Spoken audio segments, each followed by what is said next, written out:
देशात जेव्हा आतंकवाद उफाळून आला त्यावेळी त्या आतंकवादाविरोधात आवाज उठवणारी अहले हदीस ही पहिली मुस्लिम संघटना असल्याचं राष्ट्रीय अध्यक्ष मौलाना असगर अली इमाम महदी यांनी पत्रकार परिषदेत सांगितलं।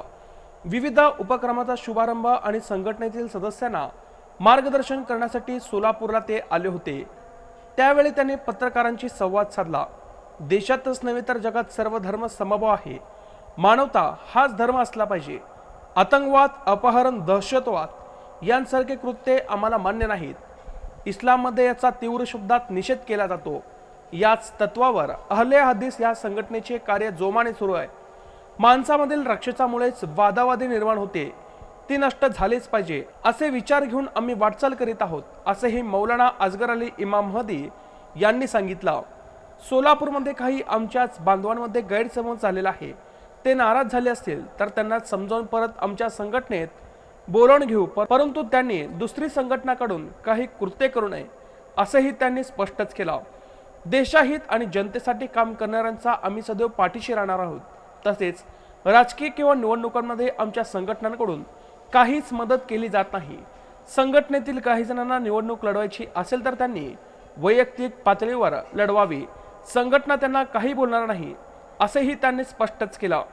प्रत्येकाने त्याच्या पातळीवर देशासाठी आणि जनतेसाठी चांगले काम करून जगात आपल्या भारत देशाचे नाव उज्ज्वल करावे असेही मौलाना असगर अली यांनी सांगितलं। पत्रकार परिषदेनंतर त्यांनी सोलापूरमधील अहले हदीस संघटनेचे निवडून आलेल्या पदाधिकाऱ्यांना नियुक्तीपत्र देण्यात आले। या पत्रकार परिषदेला अहले हदीस महाराष्ट्र राज्य प्रभारी अध्यक्ष वकील परवेज खजिनदार, हनीफ इनामदार, सचिव सरफराज असरी, सहसचिव आजमतुल्ला शेख, सोलापूर शहर अध्यक्ष महबूब मुजावर, उपाध्यक्ष मौलाना सरफराज मोहम्मद असरी, इनबाल शेख, सचिव मौलाना अब्दुल रजाक मोहम्मदी, सचिव सहसचिव वारिस कुडले, इनवाल दलाल फिजोनुद्दीन अबादी रजे, खजिनदार अब्दुल खालिद मंसूर यांची उपस्थिती होती। जिस तरीके से पकड़ा है वो अपना भेद जानते हैं और इस देश में दूध का दूध, पानी का पानी। इंशाल्लाह जब भी कोई इस तरह का मामला पेश हुआ है तो बेकसूरवार करार दिए गए हैं और मामला बेकसूरवार करार दिए जाएंगे। अगर कोई क्लेम में उसमें कोई जान होगी तो वो भी देश देखेगा और उस पर जो कार्रवाई देश में लिखा है वो होगा। उसमें बहुत ज़्यादा अभी किसी तरह के भेदभाव और किसी बात की ज़रूरत नहीं है। देश की कार्रवाई गैर है, आपका कहना है? देश में जो मेरा कहना कुछ नहीं है, मैंने तो साफ कह दिया कि मौलाना एक साफ़ सुथरे, हमारी व्यक्तिगत नज़र में बहुत अच्छे आदमी थे। बकिया क्या है वो फ़ारसी का एक शेर है कि रमूज़ ममलकत खेश खुसरुवा दानन, हुकूमत के लोग हों या जो हमारे इंटेलिजेंस के लोग हों, जो भी है वो किन बुनियादों पर किए हैं वो जल्द ही सामने आ जाएगा। उसका हमें इंतज़ार करना चाहिए। मुझे उम्मीद है कि मौलाना बहुत अच्छी तरह से सुरखरू होकर के बाहर आएंगे और उनको वही मान सम्मान मिलेगा।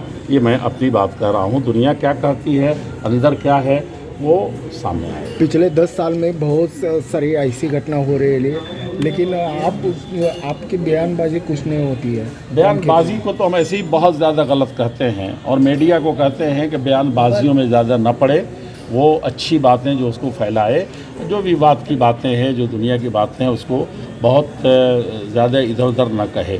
हम लोग कोई ऐसा मसला नहीं है। अभी आपके इस सूबे में इतना बड़ी बाढ़ आई थी, हमने बयानबाजी नहीं की, लेकिन हमने उनके पीड़ित को कम करने के लिए ज़रूर अपीलें की।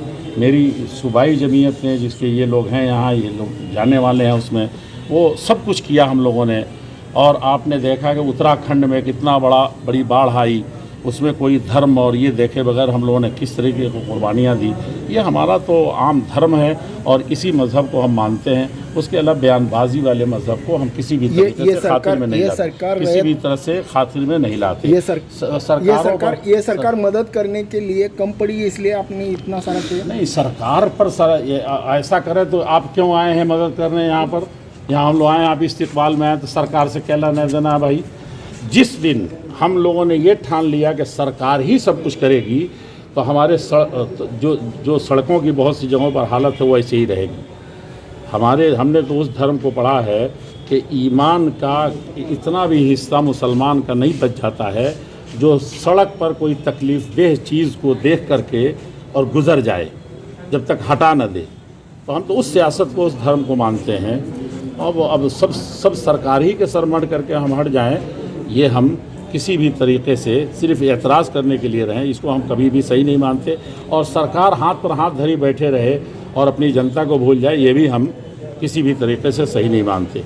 इसलिए सियासी इन सवालों को या सियासी इन चक्करों में हम लोग नहीं पड़ते हैं। धर्म अपना ये है कि कर्म करो और सबके साथ करो, कुकर्मी से हर जगह बचो और किसी के साथ भी करने से बचो। पता है कि सरकार जो हाथ पर हाथ रख के बैठे वो भी नहीं ना, हमने देखा बैठी है। देखिए यही मीडिया से मैं एक प्लस नहीं, ये गलत बात है। ये गलत बात है कि मैंने कहा कि हाथ पर हाथ रखे। मैंने कहा कि इसका मतलब ये नहीं है कि जनता सब काम कर रही है, उसको इसके ईमान का हिस्सा है तो सरकार ना करे। मैंने ये नहीं कहा कि नहीं करती, सरकार नहीं करती तो हम यहाँ पर ऐसे बैठे ही नहीं होते, हम आप लड़ रहे होते। जिस तरह से हिंदू से लड़ रहा है, मुसलमान से लड़ रहा है, भाई से लड़ रहा है, जो जैसा चाहे लड़ रहा है। देखिए सरकार ऊपर वाला जो है ना, उसकी सरकार चलती है, वो अच्छा करता है, हम लोग अंदर कुछ खराब कर लेते हैं। मौलाना साहब आपने बोला था कि सरकार अच्छा काम कर रही है या सही कर रही है, या सरकार को हाथ पर हाथ धरे बैठी रहती है, ये मेरे सामने झूठ बोला जा रहा है। मैं इसको किसी तरह से बर्दाश्त नहीं, मैं कंडम करता हूँ इस प्रेस कॉन्फ्रेंस के बाद जो कुछ बातें हो रही हैं। ये इससे आप लोग परहेज कीजिए। मैंने नसीहत की है कि आप लोग चौथा सुतून है, पहला सुतून है, अगर मेरे सामने इस तरह से होगा, इसीलिए मीडिया ने ये सब आग लगाए हैं। और हम लोग आपसे उम्मीद है कि आप आइंदा इस तरह से नहीं करेंगे, किसी के साथ हरगिज़ नहीं करेंगे, और जो कुछ मैंने कहा उसको आप नश्र भी नहीं करेंगे, और करेंगे तो ईमानदारी के साथ करेंगे। जो झूठ है उस झूठ को या तो निकालिए ताकि आपकी रुसवाई ना हो, और नहीं तो मिनवान उसको साय कीजिए। मैंने किसी हुक्मर पर तबसरा नहीं किया है, न जनता पर तबसरा किया, उसका कर्म और धर्म बताया। त्यांच्यासोबत महाराष्ट्राचे अध्यक्ष देखील आलेले आहेत। त्यांनी सर्व सोलापूरच्या अहले हदीस जमातचे पदाधिकाऱ्यांची निवड केलेली यादी जाहीर केलेली आहे। त्यामध्ये अध्यक्ष म्हणून महबूब मुजावर म्हणून माझे नाव निवडलेले आहे। इतर पदाधिकारीसुद्धा त्यांच्यामध्ये आहेत आणि हेच लोक अहले हदीस जमातचं काम करतील असं त्यांनी जाहीर केलं। नाही, कशा पद्धतीचं काम होणार आहे या संघटनेच्या माध्यमातून? याचं काय राजकीय संबंध नाही। जे लोकांना मदत करणं किंवा अहले हदीस जे जमात आहे त्यांना एकत्र ठेवणे, आणि जे काय यांच्यामध्ये वितुष्ट आहे, दोन गट आहेत, त्यांच्याशी निपटारा करून घेणे, योग्य ते त्यांच्याबरोबर सामंजस्याने घेऊन एकोपा निर्माण करणे, अशा पद्धतीचं हे काम आहे। मुस्लिम समाजाच्या आधीपासून हे मुस्लिम समाजाच्या मदतीला धावून जाणारच ही संघटना आहे। Like, subscribe, click on the bell.